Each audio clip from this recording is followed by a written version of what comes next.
Okay, here we are in my kitchen doing some science that you're going to recreate in your kitchen as well.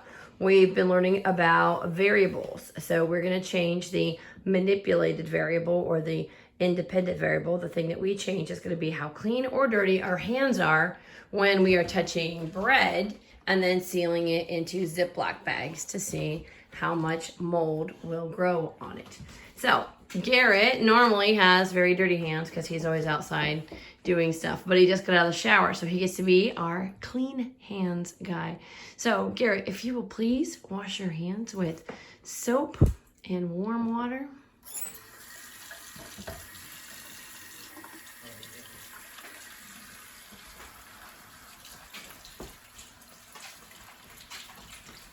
Getting in all the cracks and crevices. Great job.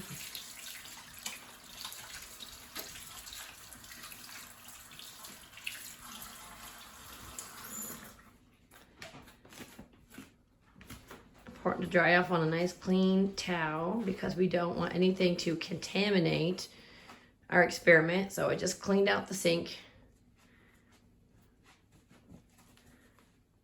Okay, so he's going to carefully reach into the bread bag without touching any of the other pieces of bread.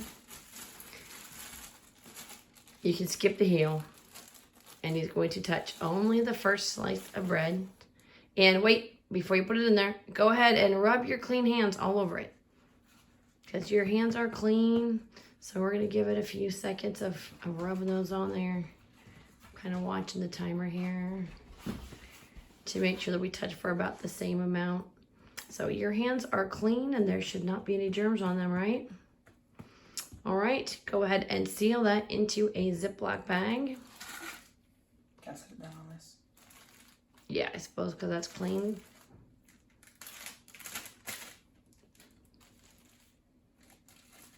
If it's not clean, we'll find out, won't we? Because we're going to see some mold growth.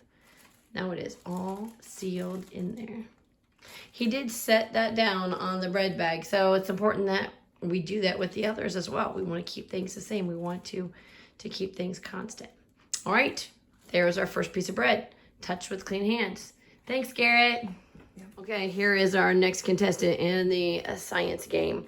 So this is my husband, Scott. Now, his hands are dirty because he has been out in the barn. He has done chores, so he's touched hay and the gate and the fence and the horse and the donkey. He just rubbed his hands on his jeans there. It's okay if you guys are, go ahead and touch the floor. Because if you guys are trying to get your hands dirty to get a good experiment, they can get good and dirty. Better pet the dog while you're at it. There's my Stella.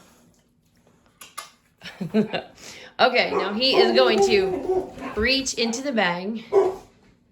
The other dogs are jealous because they want kisses. And now you're going to rub your hands all over that piece of bread. Kind of watching my timer here so that we're handling the bread about the same amount of time that Garrett was touching the bread with his clean hands. That's okay if some fell. It's not a big deal. All right, now you can go ahead and put that in the Ziploc bag. Now you probably should, I was going to say go ahead. I was going to say set your piece of bread down on the bread bag because Garrett did with the clean hands, but if your hands are really dirty, that's going to contaminate our next piece. So we might have messed our experiment all up with Garrett setting his bread down. Time will tell. Luckily, there's a whole bunch of you, so we're repeating this experiment like 75 times. All right, you can lay that there. It's all sealed up, so you can lay it right on top of Garrett's that's over there. So we've got dirty hands on the bottom. All right, clean hands on the bottom. There's the dirty hands on the top. Separate. Nope, just lay it right on top there, so we keep them all in order. And now we'll go get our next contestant. And here is Miranda. She is going to be touching the bread with sanitized hands. So she has not recently washed her hands.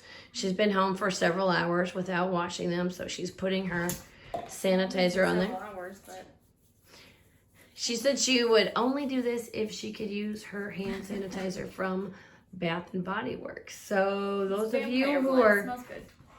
Those of you who are thinking of some different ways that we could change this up, you might want to think about that. Does the brand of hand sanitizer matter? That might be interesting. All right, Miranda, your hands are nice and clean, so reach in there and only touch one piece of bread.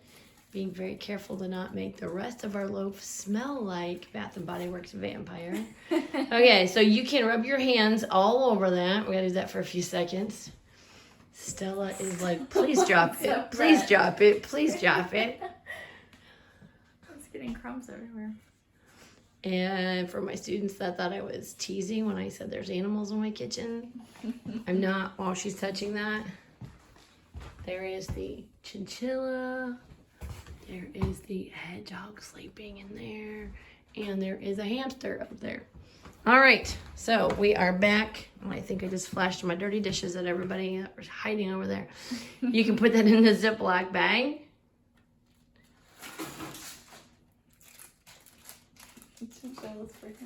Yeah, it's nighttime and the chinchilla's nocturnal, so she's like, I'm awake. What do you got over there? I heard carrots earlier. Kids were packing lunches, so she knows there's carrots out. All right, there's our sanitized hands.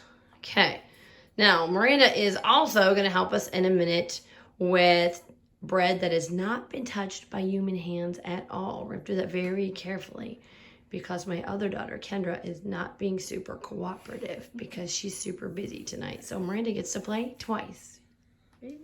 Okay, both Scott and Miranda are back for this next part. And now this is a little tricky. We have to get a piece of bread out of the bag that has not been touched by human hands at all. This is our control group. What's normal for bread is not to have people handling it. So we don't have any gloves laying around here. You might have some at your house. If you do, then use those. If not, this is how we make gloves out of extra Ziploc bags. So he's going to take a Ziploc bag out of there and open it, and he's very careful not to touch inside, so we're going to turn it inside out. Now that is a nice sterile glove. Don't touch that after she gets on there. Now she needs now I guess you don't need two of them, do you? Can you get the bread out with that, you think? Yeah. Okay. Now, Scott, can you get another bag for her so that she can carefully drop that right in? Now this one we are not going to handle and touch. Get it very carefully. Find the opening. Trickier than it looks. And we're going to drop that in there without touching. It didn't touch any fingers? Nope. All right, that is our sterile piece of bread. And Stella is still very angry that nobody dropped any. So I'm going to label these and you will see them hanging in our classroom. Those of you who are playing from home will get video of those hanging in our classroom. You're gonna recreate this, and then in a couple weeks we're gonna check back and see how much mold everyone has.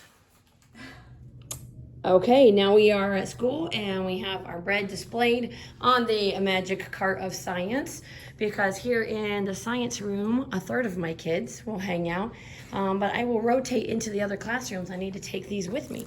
So this is the bread that was not touched by human hands. This is the bread that was touched with hands that were clean because they've just been washed. This is the bread that is touched with hands that were sanitized. And this is the bread that was touched with dirty hands. So we're just gonna put those right there, and it's gonna take a little while, a couple of weeks, surprisingly, before we see any mold growth on those. So we will get back with you.